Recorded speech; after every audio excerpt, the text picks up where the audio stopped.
Hello दोस्तों, नमस्कार, good evening. उत्कर्ष परिवार में एक बार फिर से आप सभी का बहुत बहुत स्वागत है, अभिनंदन है।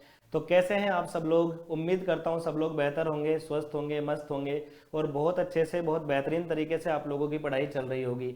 जैसा कि आपको पता है, रेलवे एग्जाम्स के लिए हम एक शानदार सीरीज लेकर चल रहे हैं, सेशन लेकर चल रहे हैं दोस्तों।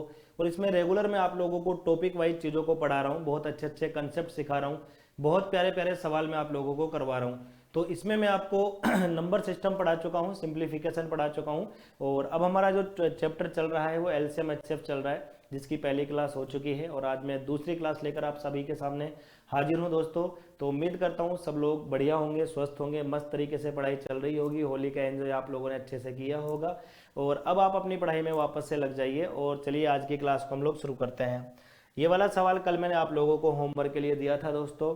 होमवर्क को मैं आपको बताना था कि ये जो नंबर्स आप लोगों को दिए गए हैं इनका एलसीएम क्या होगा, ये आपको बताना है। आपको मैं बताना चाहूँगा दोस्तों, हमारे पास कोई भी भिन्न जो होती है, हमारे पास कोई भी भिन्न जो होती है, जैसे हमारे पास भिन्न होती है एक्स अपॉन वाई के रूप में, ठीक है भाई, एक्स अपॉन वाई के रूप में। तो ये तो हमारा अंश हो गया, ध्यान से सुनेंगे सब भाई, ये तो हमारा अंश हो गया। और नीचे जो हम लोगों को दिया हुआ है ना, ये हमारा हर हो गया। तो अंश बटे हर, इस प्रकार से हमारी कोई भिन्न होती है। तो अगर हमें किसी भी भिन्न का एलसीएम निकालना हो तो आपको याद रखना है दोस्तों, अंश का तो एलसीएम आता है, अंश का तो एलसीएम आता है तथा हर का एचसीएफ आता है, हर का एचसीएफ आता है। अंश का एलसीएम, हर का एचसीएफ आता है, ठीक है भाई। इसके अलावा अगर हम लोगों को एचसीएफ बताना है, अगर हम लोगों को एचसीएफ बताना है तो याद रहे मेरे भाई, अंश का एचसीएफ आएगा, अंश का एचसीएफ आएगा तथा जो हर आपका है दोस्तों उसका एलसीएम आएगा। ये दोनों बातें आप लोगों को याद रखनी है अगर आपको ये भिन्नों वाला एलसीएम एचसीएफ का सवाल करना है तो।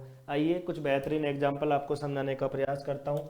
पहला एग्जाम्पल देखो, आपको बताना है इसका एलसीएम क्या होगा। एलसीएम हम जब भी निकालेंगे तो आपको पता है ना दोस्तों, अंश का तो एलसीएम आएगा, हर का एचसीएफ आएगा। तो आप इनका एलसीएम निकालो। देखो 2 4 7 3 एलसीएम, तो दो तो हटा दो क्योंकि दो तो इसमें भी है। 4 7 28, 28 3 84, इनका एलसीएम तो आ जाएगा दोस्तों 84। नीचे एचसीएफ, इनमें कॉमन क्या है सुनो, अगर ये 3 होते तो इनमें तो 3 कॉमन आ जाता, लेकिन आगे 5 भी है तो इसमें कुछ भी कॉमन नहीं आएगा। जब कुछ भी कॉमन नहीं होता तो एक तो कॉमन होता ही है, तो 84/1 आ जाएगा, जिसका हमारा आंसर आ जाएगा 84। आंसर आएगा हमारा, कौन सा ऑप्शन आ जाएगा दोस्तों? तो सी ऑप्शन हमारा इस सवाल का आंसर यहाँ पे हो जाएगा, ठीक है। आगे बढ़ते हैं। ये वाला सवाल है आप लोगों के सामने, इसमें आपको महत्तम समापवर्तक बताना है, यानी कि एचसीएफ बताना है। तो दोस्तों जब एचसीएफ हम लोग निकालेंगे ना तो याद रहे, जो अंश दिया हुआ होता है उसका एचसीएफ आएगा। तो देखो 2 4 8 10, इसमें कॉमन क्या है? तो आप कहोगे सर इसमें 2 कॉमन है, 2 लिख दो ऊपर। दूसरी बात, इनका एलसीएम आएगा। अब एक बात और देखो, यहाँ पे केवल एक ही ऑप्शन में 2 ऊपर है, तो भाई बात खत्म, डी उत्तर आ जाएगा, बात खत्म, डी उत्तर आएगा। नीचे 315, पूरा कैलकुलेशन करने की जरूरत ही नहीं है। बाकी आप लोग निकाल भी सकते थे अलग से, 3 9 15 21, इनका एलसीएम 3 9 15 21, इनका एलसीएम निकाल सकते हैं। देखो ध्यान दो, 3 का भाग दिया 1 बार, 3 का गया 3 बार, 3 का गया 5 बार और 3 का भाग गया दोस्तों 7 बार, ठीक है। तो अब देखो ध्यान दो, आपको कुछ नहीं करना, इनको आपस में गुणा करना है, तो यहाँ से एलसीएम आ जाएगा। और ऐसे जब हम लोग एलसीएम यहाँ पे निकालेंगे तो एलसीएम आ जाएगा मेरे पास 315, 315, ठीक है। तो याद रहे भाई, इस सवाल का उत्तर आएगा हमारा 2/315। जब भी हमें एचसीएफ निकालना हो तो अंश का तो एचसीएफ आएगा और हर का क्या आएगा, हर का एलसीएम हमारा आ जाएगा, ठीक है ना भाई। चलिए भाई अगले सवाल की तरफ बढ़ते हैं।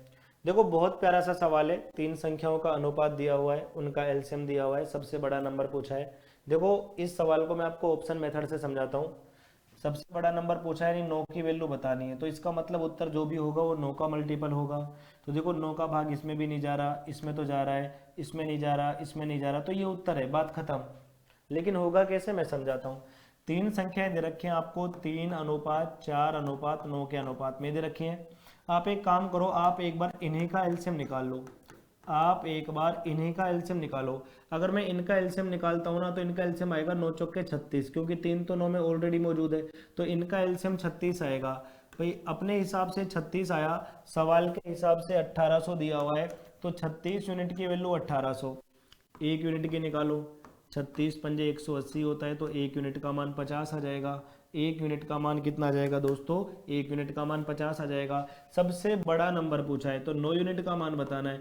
1 यूनिट की वैल्यू अगर 50 है तो 9 यूनिट की वैल्यू कितनी हो जाएगी दोस्तों? 450। 9 यूनिट की वैल्यू कितनी हो जाएगी दोस्तों? 450। क्लियर बात? तो यही इस सवाल को करने का सबसे बेहतरीन तरीका है।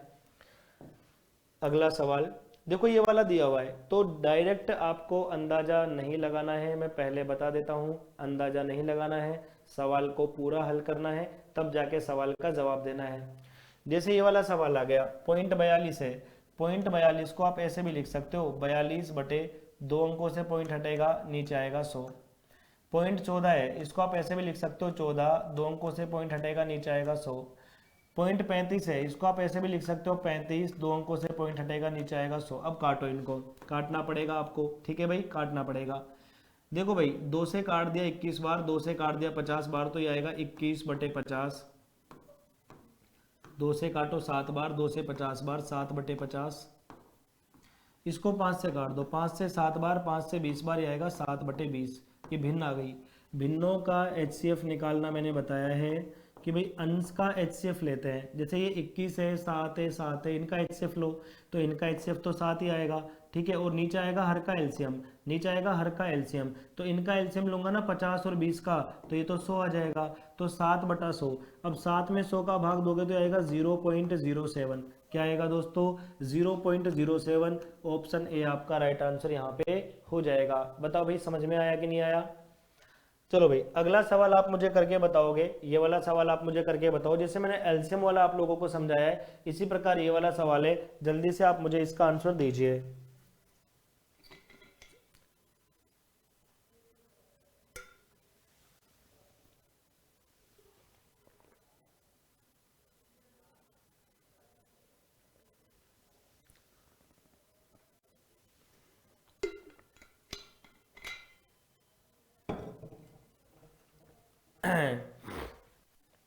किया भाई आप लोगों ने सवाल? बताइए, ठीक है। ध्यान से सुनिएगा भाई सब भाई। देखो, 3 संख्याएं दे रखी हैं, 2:5:5:7 के अनुपात में, है ना। इनका HCF 14 दिया हुआ है। आप एक काम करो, जो संख्याओं का अनुपात आपको दिया हुआ है ना, जो संख्याओं का अनुपात आपको दिया हुआ है ना, आप इन्हीं का HCF निकालो, आप इन्हीं का HCF निकालो। आपने देखा इनका HCF तो कुछ नहीं आएगा, इनमें तो कॉमन एक ही आ रहा है।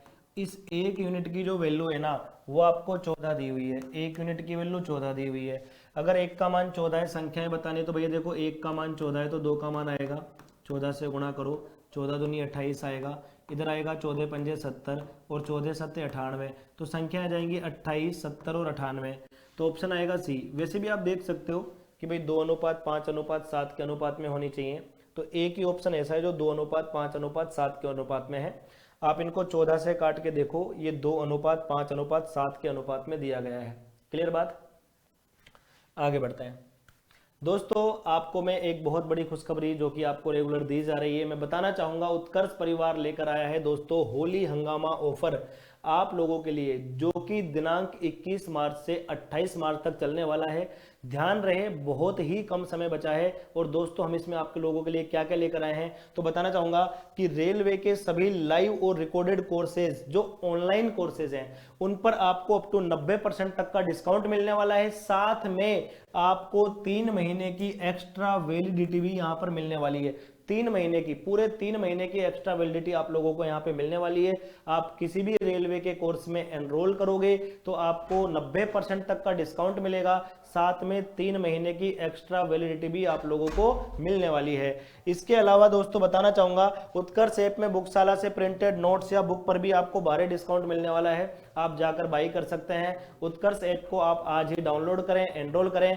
और देखो, ये ऑफर सिर्फ रेलवे के बैचेज के लिए नहीं है, ये ऑफर उत्कर्ष ऐप में जितने भी कोर्सेज है ना, सभी पर चल रहा है। और बताना चाहूंगा कि भाई एसएससी के भी सभी लाइव और रिकॉर्डेड ऑनलाइन कोर्सेज पर आपको 90% तक का डिस्काउंट मिलने वाला है। साथ में 3 महीने की एक्स्ट्रा वैलिडिटी भी आप लोगों को मिलने वाली है। चाहे आप एसएससी सीजीएल की तैयारी कर रहे हैं, चाहे आप एसएससी सीपीओ की तैयारी कर रहे हैं, चाहे आप सीएचएसएल की तैयारी कर रहे हैं, या आप एमटीएस की तैयारी कर रहे हैं, साथ में जहां तक कि आप अगर दिल्ली पुलिस एसएससी जीडी की भी तैयारी कर रहे हो, तो भी आप लोगों को ये ऑफर मिलने वाला है। ठीक है दोस्तों, तो चलिए भाई, आज ही अपने दोस्तों को, यार दोस्तों को, भाई बहनों को शेयर करें, ये वीडियो शेयर करें, इस बारे में बताएं। जो लोग उत्कर्ष परिवार के साथ जुड़ना चाहते हैं उनको जल्दी से आप लोग जोड़ें, अपनी सफलता को सुनिश्चित करें। एक श्रेष्ठ टीम के साथ जुड़ें, एक डिसिप्लिन्ड टीम के साथ जुड़ें, आप लोगों को बहुत फायदा होगा दोस्तों। आपके सपनों को पूरा करने में हम आपकी पूरी मदद करेंगे। चलिए भाई, अगले सवाल की तरफ हम बढ़ते हैं। देखो, इस प्रकार का अगर हमारे पास डाटा आ जाए और आपसे पूछा जाए कि भाई एलसीएम और एचसीएफ क्या होगा, तो देखो भाई, इनके गुणनखंड अपने को करने पड़ेंगे। जैसे भाई, एक तो दिया हुआ है यहाँ पे x square minus 8x plus 15, एक तो ये दिया हुआ है। एक दिया हुआ है भाई x square minus 5x plus 6, एक आपको ये दिया हुआ है। देखो, द्विघात समीकरण है और द्विघात समीकरण के गुणनखंड कैसे करते हैं, इधर ध्यान दो, मैं समझाता हूं। अचर पद को पकड़ लो, जैसे यहाँ पे अचर पद है प्लस का 15, इसके ए से दो गुणनखंड करो जो जोड़ने घटाने पर -8 आए। तो देखो भाई, 5 या 15 से ही आ सकता है 8, तो अब -8 लाना है तो यहाँ भी माइनस लगाओ, यहाँ भी माइनस लगाओ, ठीक है। माइनस गुणा माइनस प्लस हो जाएगा, और 5 तो गुणा करने पे तो यही आना चाहिए, लेकिन जोड़ने घटाने पे ये आना चाहिए, तो ये काम बन गया हमारा। दोनों तरफ x लगा दो, ये इसके गुणनखंड हो जाएंगे। दोनों तरफ x लगा दो, ये इसके गुणनखंड हो जाएंगे। अब इसके गुणनखंड करते आ जाओ। अचर पद को पकड़ो भैया, 6 हो गया। 6 के ऐसे गुणनखंड करो जो जोड़ने घटाने पे 5 आ जाए, तो मेरे भाई 2 तिया 6। लेकिन सुनो, माइनस का 5 होना चाहिए, तो दोनों को माइनस का लेना पड़ेगा। -2 और -3, तब जाके -5 होगा। और देखो, दोनों को गुणा करने पर भी प्लस का 6 आ रहा है। दोनों में x लगा दो, यहाँ भी x लगा दो और यहाँ भी x लगा दो, ये इसके गुणनखंड हो गए। आपको एलसीएम बताना है।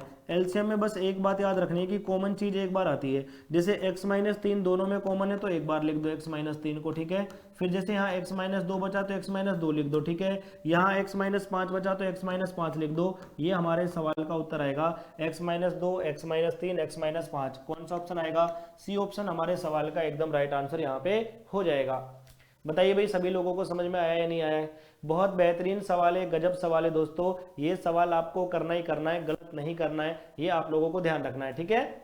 चलिए भाई, आगे बढ़ते हैं हम लोग। अगला सवाल देखो भाई, दो संख्याओं का में से आपको 16 दिया हुआ है और उनका ले से आपको 160 दिया हुआ है। अगर एक संख्या 32 है तो दूसरी संख्या क्या होगी? आपको मैं एक कंसेप्ट बता रहा हूँ, बहुत ध्यान से आपको सुनना है। जैसे मान लो दोस्त, कोई भी दो नंबर मैं आप लोगों के सामने लेता हूँ। जैसे माना एक नंबर 12 है और एक नंबर 16 है। अगर मैं कहूँ इनका एचसीएफ कितना होगा, तो आप कह दोगे सर 4 हो जाएगा। भाई, इनका एचसीएफ 4 है। अगर मैं कहूँ इनका एलसीएम कितना होगा, तो आप कह दोगे सर इनका एलसीएम आएगा 48। अब सुनो, अगर इन दोनों नंबरों को आप गुणा करते हो ना, 12 गुणा 16, तो ये 192 में आता है। अगर आप इनको भी गुणा करते हो ना, 4 गुणा 48, ये भी 192 में आता है। तो ये दोनों आपस में बराबर हैं, ये दोनों आपस में बराबर है। यानी मैं ये कहना चाहूंगा, दो संख्याओं का जो गुणा होता है ना, दो संख्याओं का गुणा वो एचसीएफ और एलसीएम के गुणा के बराबर होता है। जो भी दो संख्याओं का गुणा होता है ना दोस्तों, वो एचसीएफ और एलसीएम के गुणा के बराबर होता है। ये मैं आप लोगों से कहना चाहूंगा।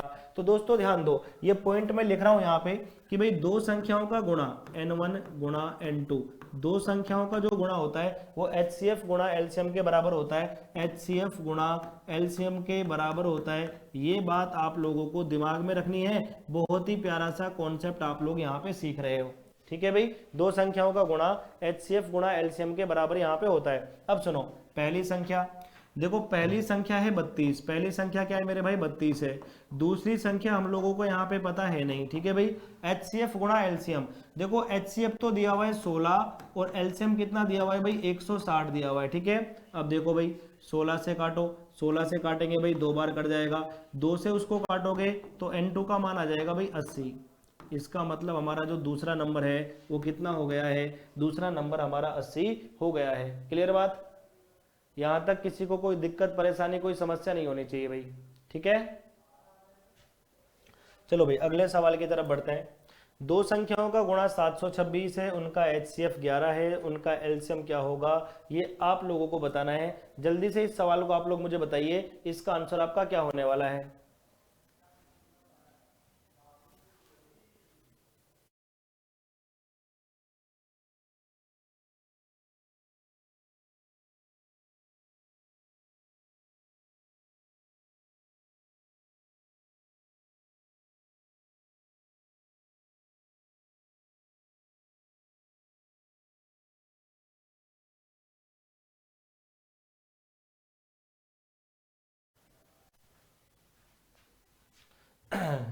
बताइए भैया आंसर इसका क्या होने वाला है। ठीक है, चलिए भाई देखो भाई, मैंने अभी आपको बताया कि यार दो संख्याओं का जो गुणा होता है ना, दो संख्याओं का जो गुणा होता है वो अपना HCF और LCM के गुणा के बराबर होता है। दो संख्याओं का गुणा HCF और LCM के गुणा के बराबर होता है। ठीक है, तो सुनो, दो संख्याओं का गुणा कितना है, दो संख्याओं का गुणा 726। ये HCF गुणा LCM के बराबर होता है। HCF आपका 11 है, LCM कितना है पता नहीं, वो हम लोगों को बताना है। LCM हमको बताना है। काट लो मेरे भाई, 11 से काट लो तो LCM आपका आ जाएगा। देखो कैसे, 11 छिक्की 66 होता है, 6 बचा 11 छिक्की 66 होता है। इसका मतलब LCM जो आएगा इस सवाल का वो कितना आ जाएगा दोस्तों, 66 हमारा यहाँ पे आ जाएगा। क्लियर हो गई बात। अगले सवाल की तरफ बढ़ते हैं भाई। दो संख्याओं का गुणा 20,000 है, उनका लघुत्तम दिया हुआ है, HCF पूछा है। कितना प्यारा सवाल है। फिर से वही बात कि भाई दो संख्याओं का जो गुणा होता है ये गजब का कॉन्सेप्ट है और इसके ऊपर बहुत सारे सवाल आप लोगों से लगातार पूछे जाते हैं। ठीक है भाई सुनो, दो संख्याओं का गुणा कितना दिया हुआ है, 20,000, और भैया इनका LCM दिया हुआ है 800। पूछा है इनका HCF बताओ। भाई HCF का मान तो अपने को पता है ही नहीं खैर, लेकिन LCM दिया हुआ है 800 है। ठीक है, HCF बताओ। भाई कुछ नहीं करना, सिंपल कंसेप्ट लगाना है, दो संख्याओं का गुणा HCF LCM के गुणा के बराबर होता है। ठीक है, देखो भाई ध्यान दे लो, 2 जीरो से आपके 2 जीरो कट गए यहाँ पे, 8 से आपका ये कट जाएगा 25 बार। ठीक है, तो भाई HCF जो आपका आएगा ना, HCF जो आपका आएगा वो आ जाएगा 25। HCF कितना आ जाएगा दोस्तों, HCF आपका आ जाएगा 25। क्लियर है। चलो भाई अगले सवाल की तरफ लेकर चलता हूँ सभी भाइयों को। देखो भाई ध्यान दे लो कह रहा है कि दो संख्याओं का में से और ले से 7 और 140 है। भाई दो संख्याओं का HCF दिया हुआ है 7 और भैया LCM दिया हुआ है कितना, LCM दिया हुआ है 140। पूछा गया है कि अगर संख्याएं 20 और 45 के बीच में हो तो उन संख्याओं का योग क्या होगा। एक इंपॉर्टेंट बात बताता हूं, जैसे मान लो हमारे पास कोई भी दो नंबर है, इधर ध्यान दे लो, मान लो कोई भी दो नंबर है, एक 12 है एक 16 है। 12 को लिख सकता हूँ 4 गुणा 3 और 16 को लिख सकता हूँ 4 गुणा 4। ये जो चार इनमें हाईएस्ट कॉमन है ना, इसको अपन HCF बोलते हैं। क्या बोलते हैं, HCF बोलते हैं।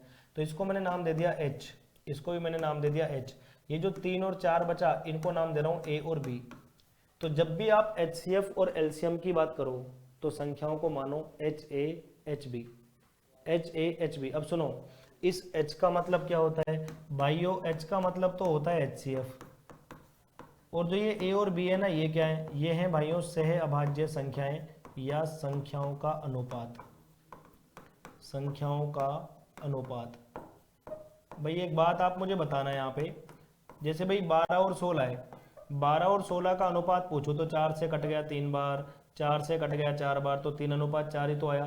तो भाई ये 3:4 ही तो है। तो HCF को अगर मैं बाहर निकाल लूंगा तो A और B बचेंगे संख्याओं के अनुपात। क्या बचेंगे भाई, संख्याओं के अनुपात। अब सुनो, अगर आपको इसका HCF बताना है, अगर आपको इसका HCF बताना है तो सीधी सी बात है भाई 4 तो है ही आपके पास। अगर आपको LCM बताना है तो आपको क्या करना पड़ेगा, सुनो, पहले तो आएगा आपका 4, उसके बाद यहाँ क्या बच गया 3 और यहाँ क्या बच गया भाई 4, तो ये आ गया। अब देखो ये क्या है पता है, H, इसको मैंने A नाम दिया था, इसको मैंने B नाम दिया था, तो LCM जो होता है वो HAB होता है। LCM जो होता है वो HAB होता है। देखो H का मतलब HCF होता है और A और B का मतलब क्या होता है, आप लोग जानते हो, संख्याओं का अनुपात होता है। तो सुनो भाई, LCM होता है HAB, HAB, इसका मान दिया हुआ है 140, H का मान है 7, A का पता नहीं है, B का पता नहीं है, और बराबर में 140 तो है ही। 7 से काट दो, 7 से कट जाएगा 20 बार, यानी कि भैया दो संख्याओं का गुणा 20 दे रखा है। ये कह सकता हूं अनुपात में आया अभी। तो ये 20 कैसे कैसे हो सकता है, आप कहोगे सर देखो, एक तो हो सकता है 4 पंजे 20, ठीक है, एक होता है भाई 20 से कम 20, और एक होता है 10 दूनी 20। अब सुनो, ये तो मैं ले ही नहीं सकता क्योंकि संख्याओं का अनुपात 10 और 2 नहीं आएगा। कहने का मतलब ये जो A और B आप लो ना, ये वो वैल्यू लो जो आपस में कटे ना, क्योंकि ऑलरेडी वो कट पिट के आती हैं। ठीक है, 20 और 1 ले सकता हूँ, ये ले सकता हूँ। उसने कहा भाई संख्याएं 20 और 45 के बीच में, संख्याएं होती हैं एच ए और एच बी। संख्याएं क्या होती हैं दोस्तों? एच ए और एच बी। भाई मैंने कहा एक संख्या एच ए, एक संख्या एच बी। तो सुनो, एच का मान तो मुझे पता है 7 है, एच का मान 7 है। अगर ए का मान मैं ले लेता हूँ 4 और भाई एच का तो 7 है, तो बी का मान मुझे लेना पड़ेगा 5। तो यह आएगा 7 चौके 28, 7 चौके 28 और 7 पंजे 35, यानी कि संख्याएं आ गई मेरी 20 और 45 के बीच में। इसका मतलब ये जोड़ा नहीं लेना, इसी से काम बन गया। तो संख्याएं आ गई 28 और 35। आपसे पूछा गया है इनका योग क्या होगा, तो कुछ नहीं करना भाई, 28 और 35 का योग बचाना है। 28 और 35 का योग कितना हो जाएगा? 63। कितना हो जाएगा? 63। बहुत बेहतरीन सवाल है दोस्तों, बहुत बेहतरीन सवाल है। साइड में कंसेप्ट भी बताया है। कोई भी अगर आप 2 नंबर लोगे तो उसमें एच ए और एच बी होता है। एच का मतलब एच सी एफ होता है, ए और बी का मतलब होता है संख्याओं का अनुपात। तो अगर आप यहाँ से एच का मान निकालोगे तो एच का मान तो आपका 4 आएगा, लेकिन अगर एलसीएम निकालो ना तो जो कॉमन है वो तो एक बार आता है और बाद में ए और बी आता है। तो एलसीएम होता है एच ए बी। एलसीएम क्या होता है? H A B. तो मैंने यहाँ पे वही लिखा, एलसीएम की जगह एच ए बी। एच का मान 7 था, रख दिया, तो ए गुणा बी 20 आ रहा है। अब ए गुणा बी मैंने कहा यार 4 पंजे 20 होता है, होता तो 20 से कम 20 भी है, लेकिन अगर मैं एच ए का मान 20 लेता ना तो संख्या क्या होती भैया? एच ए, यानी 7 गुणा 20 यानी 140। जबकि सवाल में कह रहा है संख्या तो 20 और 45 के बीच में है। इसका मतलब मैं ये नहीं ले सकता, इसका मतलब मुझे ए और बी का मान 4 और 5 ही लेना पड़ेगा। बोलो भाई, बात समझ में आई क्या? ए और बी का मान मुझे 4 और 5 ही यहां पे लेना पड़ेगा। आगे बढ़ते हैं भाई। दो संख्याएं आपकी 7:5 के अनुपात में है, उनके एलसीएम और एचसीएफ का गुणा 3500 है। तो संख्याओं का योग क्या होगा? ये जो संख्याओं का अनुपात होता है ना दोस्तों, ये होता है ए अनुपात बी। संख्याओं का अनुपात आपको क्या दिया हुआ है? 7:5 दिया हुआ है। पूछा है उनके एलसीएम और एचसीएफ का गुणा है 3500। सुनो, एलसीएम गुणा एचसीएफ, इसका मान दिया हुआ है 3500। तो संख्याओं का योग, अब मेरी बात सुनना ध्यान से, एलसीएम होता है एच ए बी, एलसीएम होता है एच ए बी, ठीक है भाई, इनटू आगे एचसीएफ तो है भाई, इसको भी मैं एच ही नाम देता हूँ, तो ये आ गया 3500। अब एक बात सुनना आप लोग, एच गुणा एच हो जाएगा एच स्क्वायर। ए का मान है भैया 7 और बी का मान है 5 और बराबर में 3500 तो है ही। देखो भाई 7 5 35 है, 35 से कटेगा 100 बार। एच गुणा एच, एच स्क्वायर का मान 100, इसका मतलब एच का मान 10 आएगा। पूछा गया है संख्याओं का योग क्या ज्ञात करो। देखो इतना तो आप भी जानते हो, जो संख्याएं होती हैं वो होती हैं एच ए और एच बी। संख्याएं क्या होती हैं? एच ए और एच बी। अब सुनो, ए और बी का मान तो पहले ही पता था, एच का भी पता लग गया। तो भाई 10 गुणा 7 और भाई 10 गुणा 5, यही तो आएगा। एच ए, देखो एच ए और एच बी, तो ये तो आ गया मेरे भाई 70 और ये आ गया 50। और इनको हमको दोनों को ना ऐड करना है। जब ऐड करेंगे दोनों को तो भाई कितना आ जाएगा? 120 आपका आंसर यहाँ पे आ जाएगा। यानी कि सी ऑप्शन जो होगा वो हमारा इस सवाल का एकदम राइट आंसर हो जाएगा। बोलो भाई, बात समझ में आई या नहीं आई? 120 हमारे सवाल का एकदम राइट आंसर हो जाएगा यहाँ पे, ठीक है। चलिए भाई, देखो भाई, दो संख्याओं का योग 232 है, उनका एचसीएफ जो है वो 29 है। उपरोक्त प्रतिबंध को संतुष्ट करते हुए ऐसे संख्या युग्मों की संख्या कितनी होगी? मतलब ऐसी कितनी कंडीशंस पॉसिबल हो सकती हैं, ऐसी कितनी दो संख्याएं हैं जिनका योग 232 आए और एचसीएफ उनका 29 आ जाए? ऐसी कितनी संख्याएं हैं? तो सुनो मेरी बात ध्यान से, आप लोगों को बात को सुनना है दोस्तों। देखो, मान लिया आपकी एक संख्या एच ए है और एक संख्या एच बी है, तो दोनों संख्याओं का योग दे रखा है 232। अगर HCF की बात करता हूं तो HCF कितना दिया हुआ है? 29। HCF की बात करता हूं दोस्तों तो HCF कितना दिया हुआ है? 29 दिया हुआ है। H कॉमन ले लो दोनों में से, ये बचेगा A प्लस बी बराबर में है 232। H का मान दिया हुआ है 29, यहाँ पे आया A प्लस बी और बराबर में आ गया 232, ठीक है भाई। अब देखो 29 से काट दो, 29 से काट दो इसको आप, ठीक है। तो कितनी बार कटेगा भाई? 8 बार कट रहा है क्या? चेक करो भाई, 8 बार कट रहा है, बिल्कुल कट रहा है 8 बार।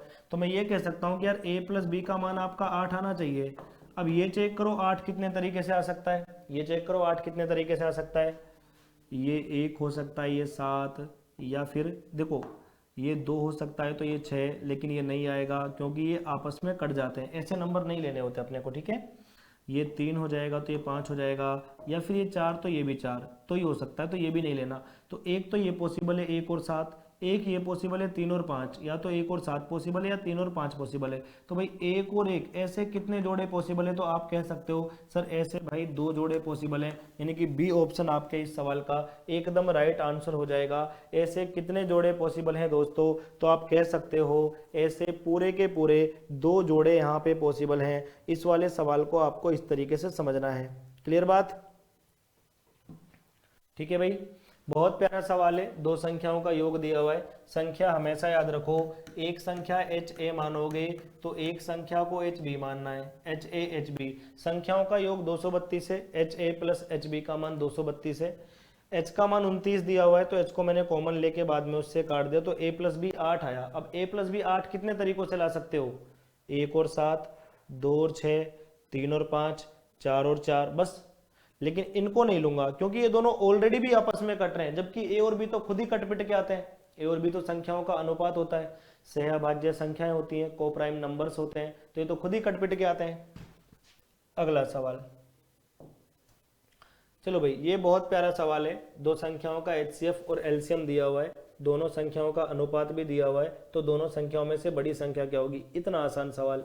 2 संख्याओं का अनुपात, अनुपात होता है अपना ए अनुपात बी, कितना दिया हुआ है 5:7 दिया हुआ है। और सुनो एचसीएफ भी दिया हुआ है। एचसीएफ कितना दिया हुआ है, एचसीएफ का मान दिया हुआ है 5, एचसीएफ का मान यहाँ पे कितना दिया हुआ है 5 दिया हुआ है। ठीक है, एलसीएम को छोड़ो, हम जानते हैं संख्याएं होती हैं एच ए एच बी। आपसे बड़ी पूछिए तो बड़ी पूछिए तो यहाँ से निकाल लो ना, एच बी हो जाएगी ना भाई।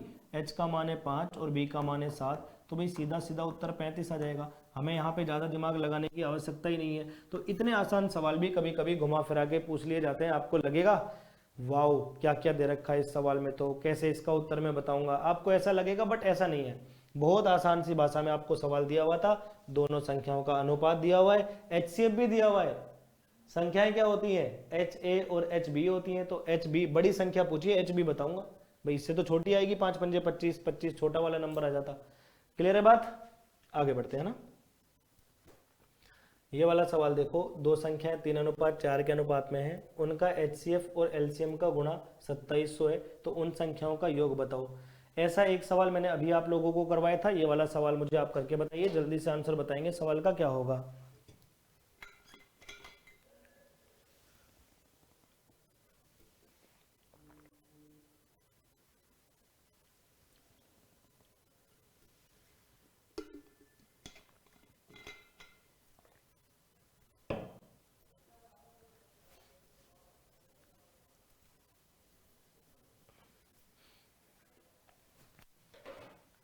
समझने का करेंगे प्रयास। देखो भाई 2 संख्याओं का अनुपात, अनुपात का मतलब होता है आपको दिया हुआ है ए अनुपात बी, कितना दिया हुआ है 3:4 आपको दिया हुआ है। ठीक है, उनके एचसीएफ और एलसीएम का गुणा दिया हुआ है। देखो एचसीएफ और एलसीएम इनका गुणा है 2700। अब सुनो मेरी बात, एचसीएफ की जगह एच आएगा, एलसीएम होता है आपका एच ए बी, इसका मान 2700 है। ठीक है, एच गुणा एच, एच स्क्वायर हो गया, और भाई ए गुणा बी करूंगा 3 चौके 12, और बराबर में कितना है 2700। अब देखो 12 से काटो, 12 दूनी 24, 3 बचेगा, फिर से 12 दूनी 24, और बचेगा 6, 60, 12 पंजे 60, तो एच स्क्वायर आया 225, यानी कि एच का मान तो 15 आ जाएगा, ये तो कन्फर्म हो गया। पूछा संख्याओं का ना योग बताओ। अब मेरी बात आप सुनना जरा ध्यान से। संख्याओं का योग अगर हम लोग यहाँ पे निकालें तो पहले संख्या तो निकालो। संख्या क्या होती है, संख्या होती है एच ए और एच बी। एच का मान कितना है, एच का मान 15 है, तो 15 गुणा ए, यानी कि 15 गुणा 3 आएगा यहाँ पे, तो और यहाँ पे आएगा 15 गुणा 4, 15 गुणा 4, तो 15 तो 45 हो जाएगा, और 15 चौके 60 हो जाएगा। अगर इनका योग आपसे पूछ लिया जाए तो भाई 45 प्लस 60 कर दो, 45 और 60 कितना होता है 105 होता है। ये आपके सवाल का एकदम राइट आंसर यहाँ पे हो जाएगा। ठीक है दोस्तों, बहुत ही आसान सा सवाल, उम्मीद करता हूँ सभी लोगों को बहुत बेहतरीन तरीके से समझ में आया होगा। ऐसा एक मैं करवा भी चुका हूँ। अगला एक और सवाल आप लोग मुझे बताओगे, इसका आंसर क्या होगा। बहुत अच्छा सवाल है, प्यारा सवाल है, जल्दी से मुझे बता दो इसका आंसर क्या होगा। सभी लोग भाई ट्राई करेंगे। ठीक है, सभी लोग आप इसको ट्राई करेंगे। इसका उत्तर क्या होने वाला है?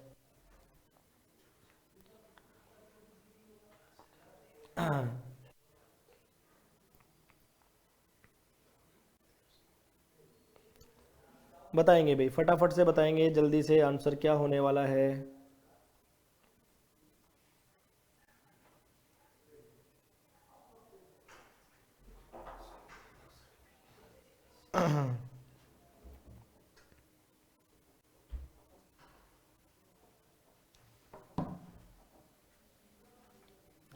ठीक है भाई, देखिएगा, ध्यान से समझिएगा। ऐसी दो संख्याओं पर विचार कीजिए जिनके एलसीएम और एचसीएफ का योग दिया हुआ है 504। सुनो भाई, मान लो एलसीएम और ये एचसीएफ, इनका योग तो कितना दिया हुआ है भाई? 504 दिया हुआ है, ठीक है। और पूछा है एलसीएम और एचसीएफ का अंतर है 456। एलसीएम और एचसीएफ का अंतर दे रखा है मेरे भाइयों 456, ठीक है। तो पहले एक काम करो, इनको जोड़ो आप। एलसीएम एलसीएम 2 एलसीएम आएगा, एचसीएफ प्लस का माइनस का कट जाएगा, और ये आएगा 5 और 4 9, और 4 और 56 60, 960। तो यहाँ से एलसीएम आ जाएगा आपका, 2 का भाग दे लो, 480 आ गया, ठीक है। अगर एचसीएफ निकालना है तो भाई दोनों का योग 504 दिया हुआ है, इसका मतलब एचसीएफ 24 बचा। फिर कह रहा है उन दोनों संख्याओं में से एक संख्या 96 है तो दूसरी बताओ। आपको पता है दो संख्याओं का गुणा ये एचसीएफ और एलसीएम के गुणा के बराबर होता है। एक संख्या 96, दूसरी पता नहीं है, एचसीएफ और एलसीएम के गुणा के बराबर होता है। यानी मैं ये कह सकता हूँ ये आ जाएगा 24 गुणा 480। कितना आ जाएगा भाइयों? 24 गुणा 480 आ जाएगा। देखो भाई 24 से काटो, 24 चौके 96 होता है, 4 से उसको काट दो, n2 का वैल्यू निकालना है तो 480 में किसका भाग लग जाएगा? 4 का भाग दो भाई, 4 एकम 4, 4 दूनी 8, और ये आ जाएगा 120। कितना आ जाएगा प्यारे साथियों? ये आ जाएगा 120, 120 हमारा यहाँ पे आंसर आ जाएगा, ठीक है ना। देखो भाई यहाँ पे पता है क्या है, सवाल तो ये वही है कि भाई दो संख्याओं का जो गुणा होता है वो एलसीएम और एचसीएफ के गुणा के बराबर होता है, बट इसमें ना एलसीएम एचसीएफ डायरेक्ट नहीं दिया गया था। आपको पहले एलसीएम एचसीएफ का योग दिया, फिर एलसीएम एचसीएफ का अंतर दिया, तो मैंने दो इक्वेशन बना लिए, इनको मैंने जोड़ा, एचसीएफ से एचसीएफ कट गया, एलसीएम एलसीएम 2 एलसीएम, इनको जोड़ा तो ये आया, एलसीएम की वैल्यू आ गई। और मुझे पता है क्योंकि दोनों का योग ये था तो यहाँ से एचसीएफ का वैल्यू भी हमारे पास आ चुका है, ठीक है। तो भाई ऐसे करके हम लोगों ने एलसीएम एचसीएफ निकाला, फिर दोनों संख्याओं का गुणा उसके बराबर है, तो यहाँ से हम लोगों ने दूसरी संख्या का मान भी बता दिया, ठीक है दोस्तों। चलिए भाई एक और सवाल मैं आपके सामने लेकर आता हूँ, ये वाला। 5 अंकों की ऐसी छोटी से छोटी संख्या आप लोगों को बतानी है दोस्तों। 5 अंकों की ऐसी छोटी से छोटी संख्या आप लोगों को बतानी है जो 12, 15, 18 से पूरी पूरी विभाजित हो जाए। देखो भाई बेसिक तरीका तो ये होता है कि आप इसका एलसीएम ले लो, अन्यथा देखो मैं जो बताने वाला हूँ ध्यान से सुनना। सबसे पहले तो ये देखो इनमें सबसे छोटी संख्या कौन है 5 अंकों की? तो ये वाली है। अब चेक करो क्या ये 12, 15, 18 से विभाजित है क्या? अब 12 से विभाजित होगी तो मेरे भैया 3 से भी होगी, और 3 का नियम होता है अंकों का योग करो, 1 और 1 2, नहीं जा रहा। उसके बाद इसका अंकों का योग करो, 5 और 1 6 और 7, इसमें भी भाग नहीं जा रहा। इसमें भाग जा रहा है भाई 3 का, लेकिन सुनो वो नंबर 18 से भी डिविजिबल होना चाहिए, 18 से होगा तो 9 से भी होगा, तो अंकों का योग 9 से विभाजित नहीं है। इसका मतलब सिंपल सी बात है, हमारे इस वाले सवाल का उत्तर आएगा 10,080। बेसिक कॉन्सेप्ट क्या होता है नेक्स्ट क्लास में सिखाएंगे आप लोगों को। आज के लिए इतना ही, बाकी दोस्तों हम लोग डिस्कस करेंगे हमारी अगली क्लास में। याद रखें आप लोगों को, उत्कर्ष होली महाधमाका ऑफर, होली हंगामा ऑफर, ये किसी से चूकना नहीं चाहिए। अपने सभी साथियों को, दोस्तों को बताइए। आप लोग लगातार आपको बहुत बेहतरीन स्टडी करवाएंगे, बहुत बेहतरीन तरीके से आपकी तैयारी करवाएंगे। आपकी तैयारी में हम 4 चांद लगाने का पूरा प्रयास करेंगे, आपको पूरी तरीके से मोटिवेट करेंगे। तो आपकी सफलता हमारी चिंता है, बस आप जुड़िए हमारे साथ। तो ठीक है दोस्तों, आज की क्लास में इतना ही, मिलते हैं कल, तब तक के लिए bye bye, take care, thank you so much.